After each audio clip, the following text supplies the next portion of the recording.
Hello, Nocturnist listeners. It's Emily, and it's been a wild ride of a year. I can't believe it was only 8 months ago that we interrupted Season 3 of our regular podcast to bring you 2 new audio diary series, Stories from a Pandemic and Black Voices in Healthcare. Both projects which are really, really special to our team and we feel have had a huge impact on our audience. So if you haven't heard them, check them out. We're also hard at work on a new series about the culture of medicine. We have some amazing collaborators for that project, and we're planning to announce the call for voices in January 2021. So subscribe to our newsletter, and you'll be the first to know when we're open for new stories. In the meantime, we wanted to pick up where we left off and share the remaining 4 classic Nocturnist episodes of Season 3.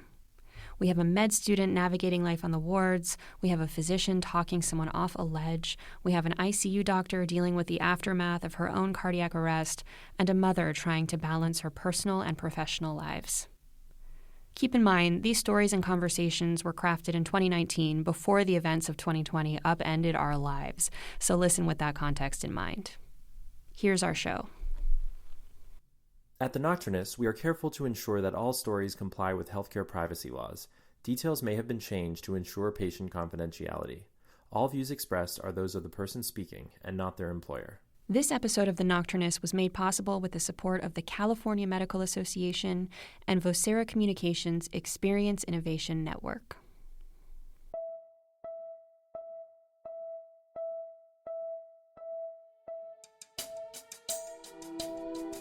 Pimping. If you've ever been to medical school, it's a word you've heard before. I don't love the word, and I'm not sure I love the practice. But sometimes I wonder, is there a better way to assess where our learners stand? This is The Nocturnists, stories from the world of medicine. I'm Emily Silverman. On today's episode, Latha Panchap tells us how she responded when her attending told her that she wasn't cut out to be a doctor. After the story, Latha and I talk more about pimping. She said she's had teams who see it as a way to support learning and growth. And then I've also had the opposite, where attendings and residents really use it as a, let's see exactly how much you know and how much I can poke you until you break down. But first, here's Latha.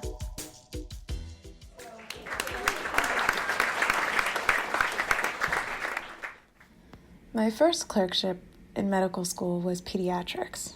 I was fresh out of my Step 1 study period, full of enthusiasm and excitement, ready to blow everyone away, become the next Osler or Stimson or medical revolutionary. And then the pimping began.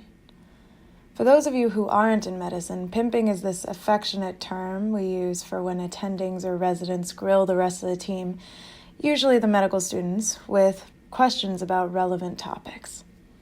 There were at least 3 of us on the service, all of whom happened to be reserved people, but I probably spoke up the least. We were on rounds on what must have been my 5th day, and the attending who had yet to acknowledge my presence directly finally looked at me. What is the pathophysiology behind this patient's presentation? Oh, my voice was barely above a whisper. Eons passed. Seasons changed. The attending grew tired of my headlight-shaped eyes and moved on. It's not that I didn't know the answer. Anyone who has experienced the frankly unnecessary rigor of studying for the Step 1 exam knows that I likely could have recalled far more of the pathophysiology than the attending had bargained for.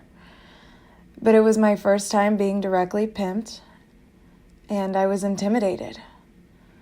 For the rest of the clerkship, I didn't really raise my hand or answer questions, didn't volunteer my opinions on patient plans. I figured my goal wasn't to show off. It was to demonstrate my dedication through the time I spent with my patients, my notes, my thorough presentations.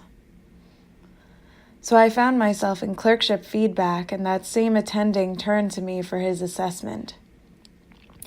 You seem to lack a basic level of confidence. If you pursue medicine, it likely won't be in a very competitive specialty. Although, I suggest that you pursue a different career path entirely. Your personality won't serve you here. delivered in his harsh, objective tone and Eastern European accent. I felt my breath catch in my chest even more with every word. I left his office feeling sick, and I cried that night. In being quiet and unassuming, I had been perceived as lacking confidence.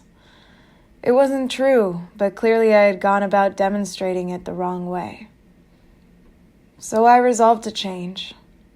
I forced myself to speak up even when no one had asked for my opinion.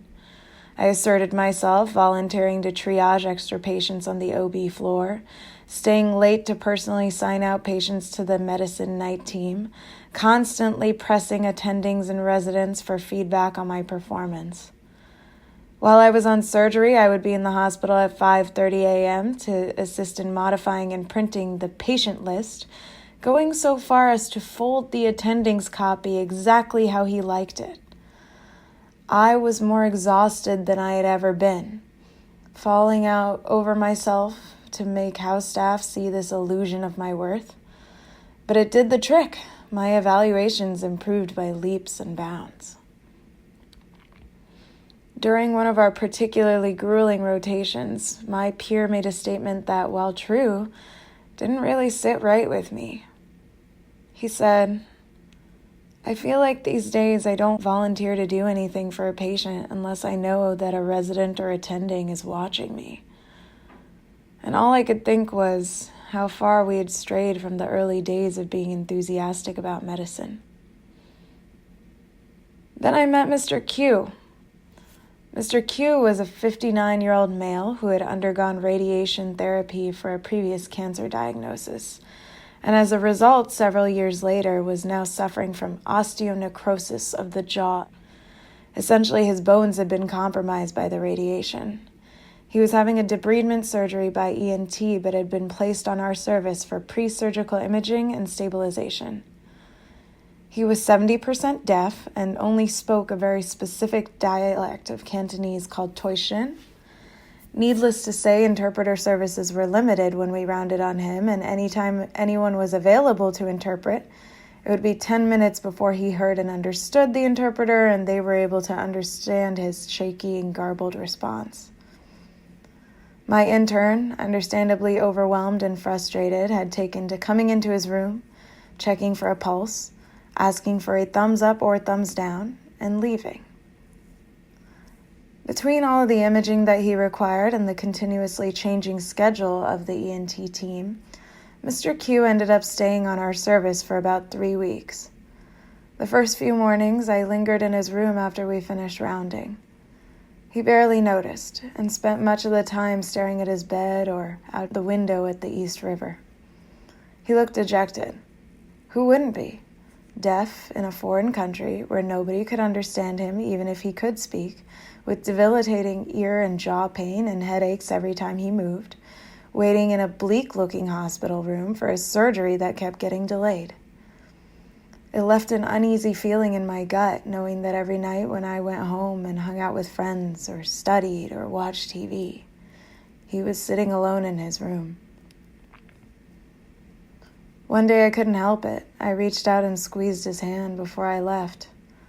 I don't know what I had expected, a look of surprise, maybe even a smile, but instead he stared blankly at me, then went back to looking out the window.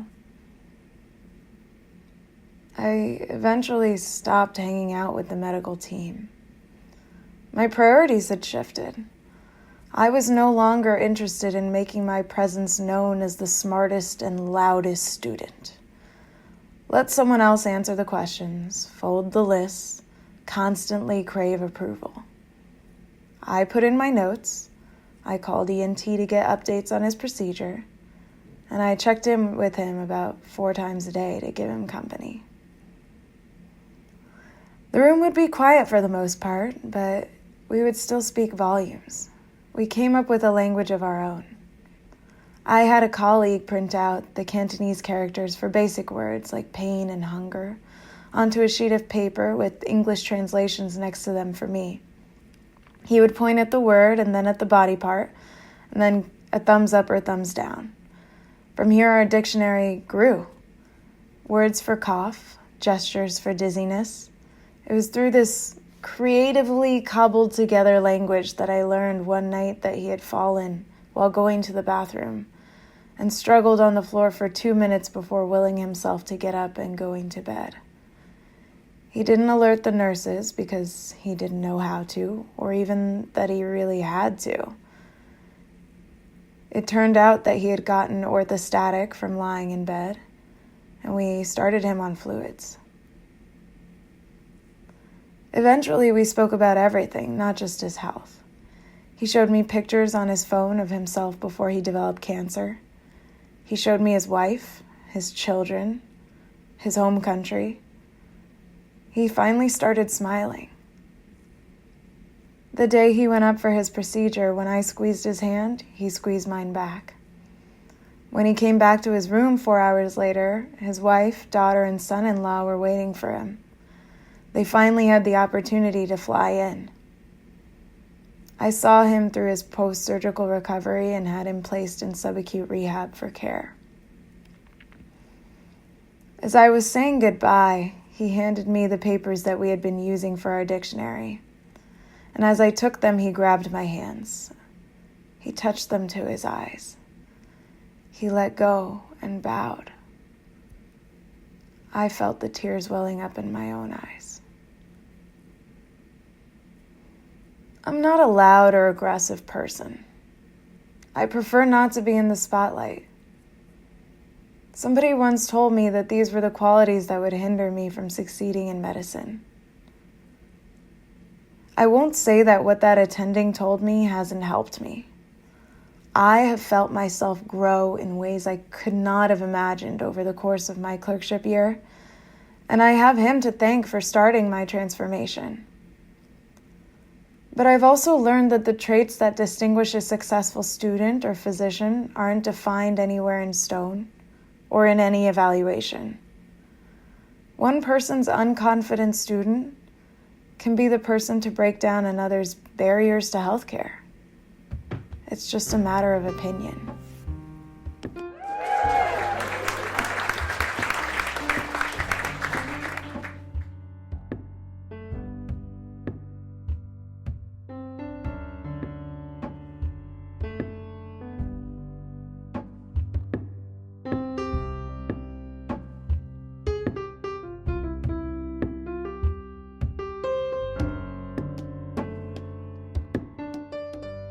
I am sitting here with Latha Panchap.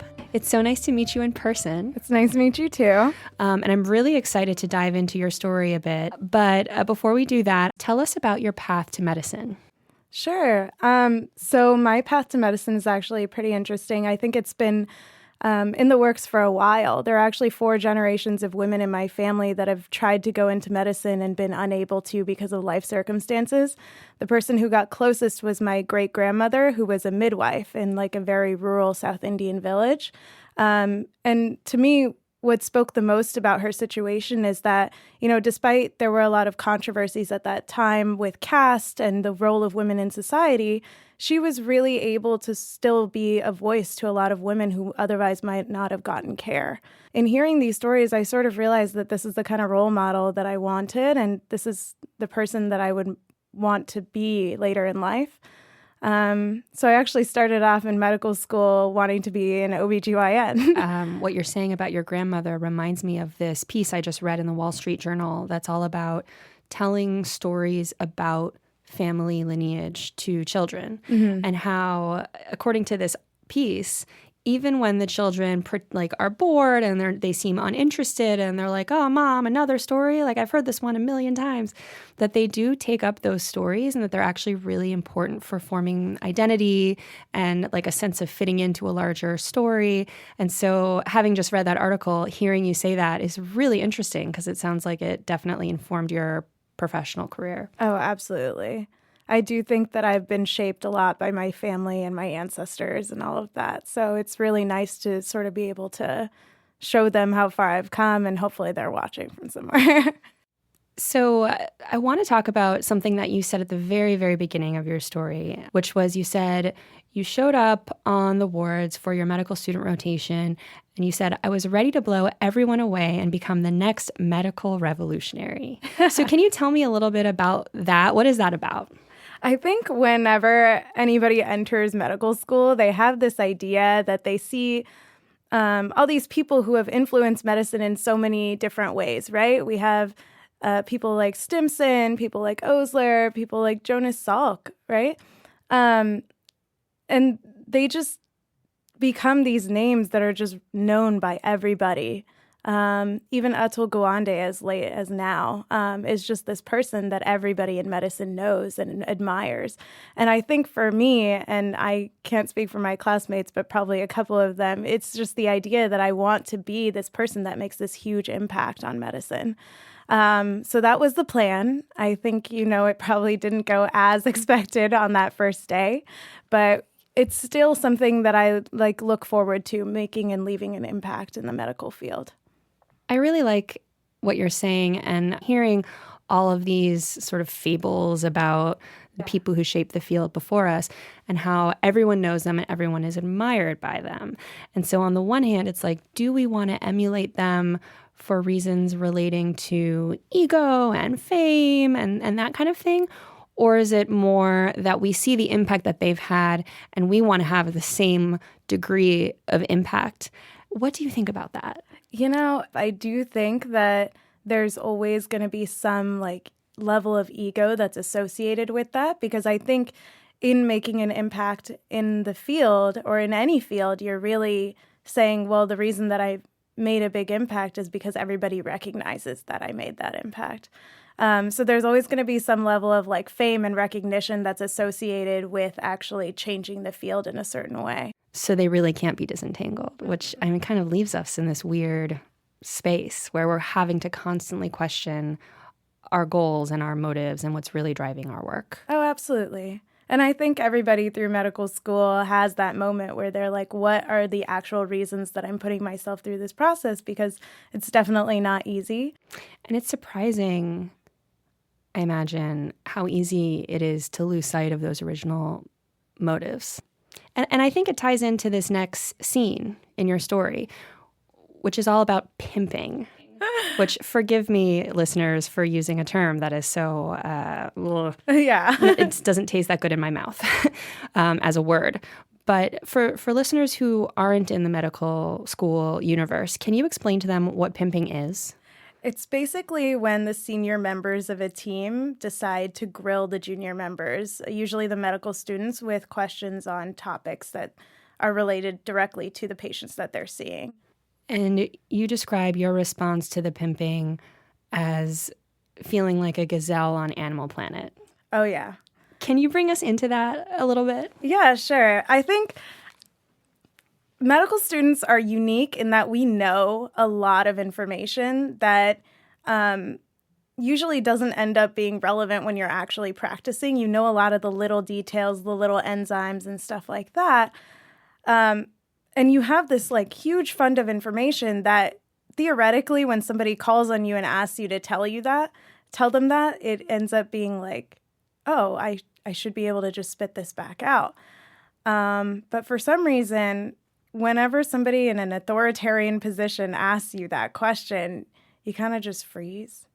And the same way that any animal has a fight or flight response, that fight or flight response just activates 100 times. So I feel like even if I do know the answer most of the time, for some reason I end up stuttering or just not being able to articulate myself very well, which is stupid because I do know the answer. I just can't articulate right now. It's a very high pressure situation. And you talk about how your reaction to this, being pimped, being told by your attending, you don't have the confidence, that your first reaction was to shut down. Tell us about that. That was pretty difficult for me to hear simply because I wasn't expecting it when I walked into the room. looking back on those 6 weeks that I spent on that clerkship, I thought that I had done a really good job, and all of my patients commended me for the kind of care that I provided. But it's very different what a patient sees versus what an attending or the rest of the medical team sees, because you spend a lot of time one-on-one with the patient. And you spend a lot of time listening to feelings and talking to them about what they can do when they go home, et cetera. And those kinds of interactions are not things that the team is privy to. So I had a very different outlook on my performance as compared to what my attending felt. And listening to him make an assessment of me and my character based on the maybe 30 minutes total that he saw of me throughout the day was disheartening in the kindest way possible. But after reflecting over the whole year, I think it really is what gave me the chops to build myself back up, and pushed me through the rest of the year. That tension you're describing is really important, I think, to just articulate exactly what you said, which is what the patient sees and what the attending sees are different, and how you can be doing really great work one-on-one with the patients, but when you're on rounds with your team, there is this public, performative aspect. One might even say it's like gamified, this like public quizzing and stuff like that. And so my initial instinct is to say, like, that's bad. Like, that's a bad thing. But I'm also wondering, especially for women, if there's a way to talk about things like power and competition as something that's like healthy and generative and invigorating and empowering. And like, is pimping all bad, or is there a way that we can think about this act of performance as something that's positive? Sure. No, actually, I was about to say while you were talking, I think that started happening to me when I became comfortable with hearing a pimp question and saying, I don't know. Because I think that's probably one of the most empowering phrases in medicine. There is so much we don't know. So for me, it became a lot more of a positive environment to be on rounds and presentations when I was able to say, actually, this is the extent to which I do know. The specific question that you asked me, I probably can't answer. Can you help fill in some of the gaps? So sort of empowering yourself with the question has become one of my main strategies, and I think really helped me. And it helped develop a closer bond with the rest of your team, because then everybody throws in what they know about it. It's a learning experience for everyone. And also part of teaching is being able to assess where your learners are. So if you aren't probing, or quizzing, or whatever word you want to use, pimping is a terrible word, it's difficult to assess sort of where people are and how you can move them forward. But I do see this culture where it's pimping and it's aggressive and it's shaming. How do you feel about like running rounds, or the kind of environment that you would want to create, or like what would you, given what you've gone through and these thoughts and discoveries, how would you run your team? How would you set it up? What kind of tone would you set, do you think? I think for me, the most important thing to establish would be to say, hey, it is okay to say, I don't know. It's okay for you to have gaps in your knowledge. We all have gaps in our knowledge, and we will help each other figure it out. So setting up an environment where people feel safe to acknowledge what their gaps in knowledge are is really important to me. And I think that would be probably my main priority if I were to ever run a team like that. Do you feel like you've ever been in an environment like that? I've been fortunate to have both types of teams where I'll have either an attending or a senior resident who is very nurturing and really wants it to be an environment where you can learn, not just be quizzed, because there is this performative aspect about being on clerkships. You are being evaluated, but more importantly, you're there to learn. There's a lot of stuff that you only learn when you're on the job, when you're seeing a patient that has this condition. So I've had attendings and residents that acknowledge that and really try to bring that in. And then I've also had the opposite, where attendings and residents really use it as a, let's see exactly how much you know and how much I can poke you until you break down. So, obviously I like one better than the other. And it's amazing how, an external observer might see two groups of people, and in both of the groups, there's a senior person who's quizzing a junior person. but one of them could be like a beautiful, safe environment that's like totally conducive to growth and learning, and the other may be a totally unsafe environment where the purpose of the quizzing is more, as you said, to shame, to break down, to reinforce hierarchy.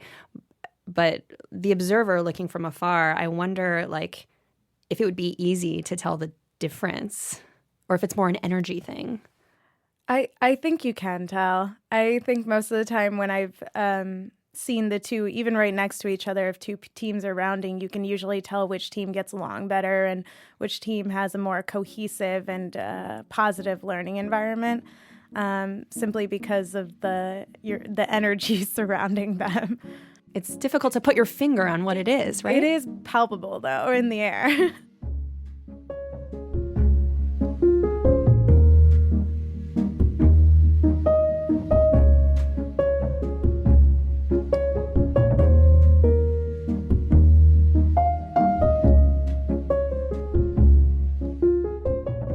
Take a minute to talk about this concept of the gunner.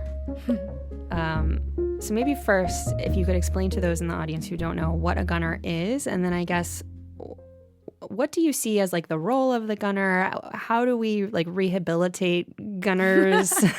How do we deal with gunners?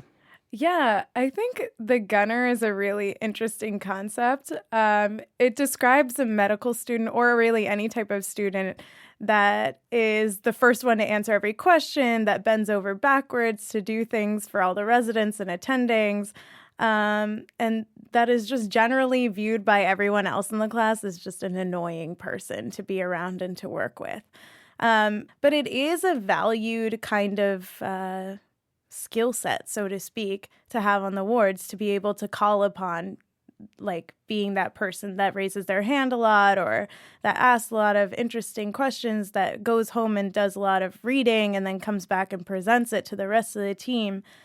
Because again, it's part of that performative aspect that we're being evaluated on. You know, this is something I have to deal with as well when I'm an attending on the wards. Of course. Is if you're running a team and there's a gunner on the team who's, you know, taking up a lot of space. Yeah.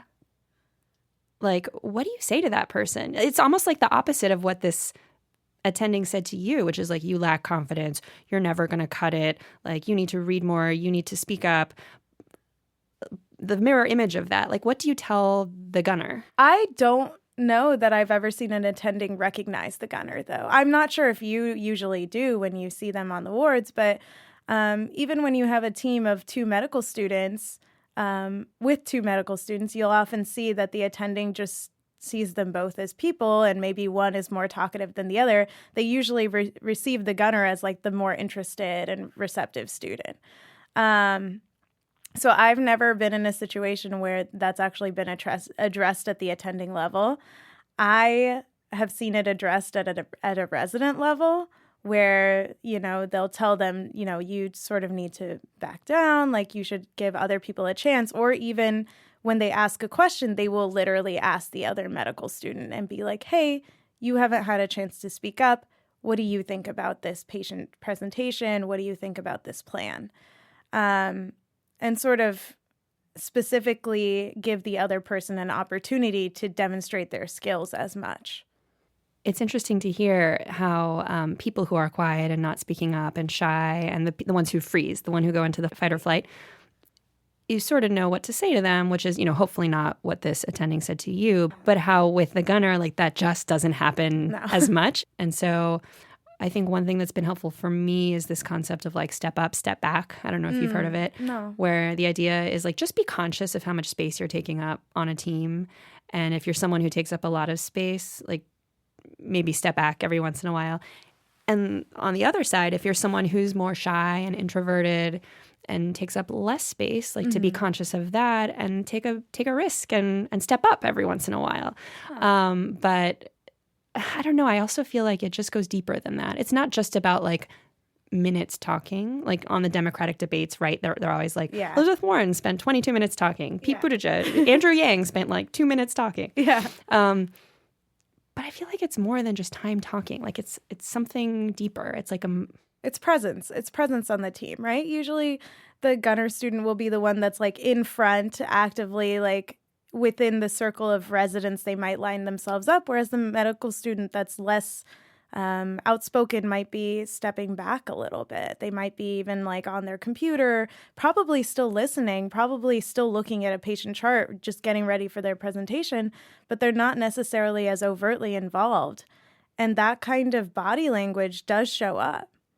But for them, it's not even that they're less interested. It's this other person clearly wants to take up this much space, so I'm going to let them, because this is clearly where their skill set lies. My skill set lies elsewhere.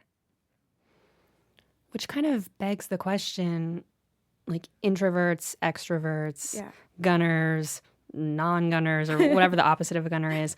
Like, we talk a lot about diversity in medicine, and we talk a lot about, race, ethnicity, sexual orientation, life paths, life stories, but we don't talk as much about personality types. Yeah. And having a diversity of personality types and really thinking through like what personality types lend themselves to performing well on a rotation and which don't, and how do we account for that or accommodate for that? Is that something you've ever thought about? It is something that I think about, especially after that situation. I talked to some of my other friends who had assessments from the same attending, who all received actually kind of similar feedback. And what was interesting was that the three of us were very introverted people. And so when he had given us feedback, it was all along the same lines. And we realized that it was just because we're quiet people that he just felt like we lacked a lot of confidence. When I decided that I needed to step up and change something about myself, I said, well, I know that I'm not this kind of person that is like overtly aggressive and stuff like that, but there are certain things that I can do to make this a more valuable experience for myself. Otherwise, I'm just going to be miserable for the rest of the year. And you said you read articles about growth mindset and, doing questions on the train, growth mindset. Yeah. But did that feel authentic to you, or did that feel, when you went through that growth mindset thing, did you get anything out of that? Or do you feel like it just felt totally inauthentic and it was like, look, this is not who I am, but this is something I just have to do to succeed? Well, obviously at first anything feels inauthentic, right? Especially when you're trying something new from like a self-help book. So it was a struggle to get used to, and I was pretty sarcastic when I was saying it to myself at 5:15 in the morning when I woke up.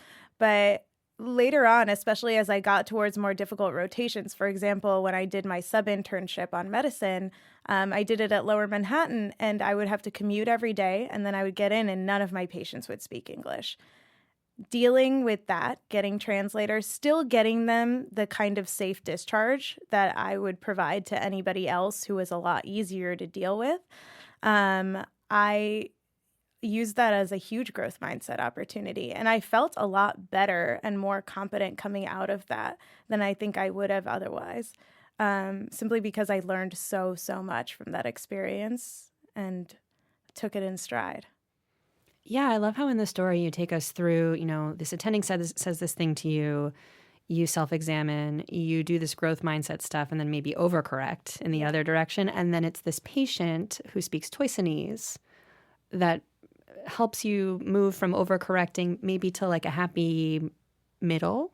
What was it about this patient that helped you with that process? Or why him? Why is he the anecdote that you reached for?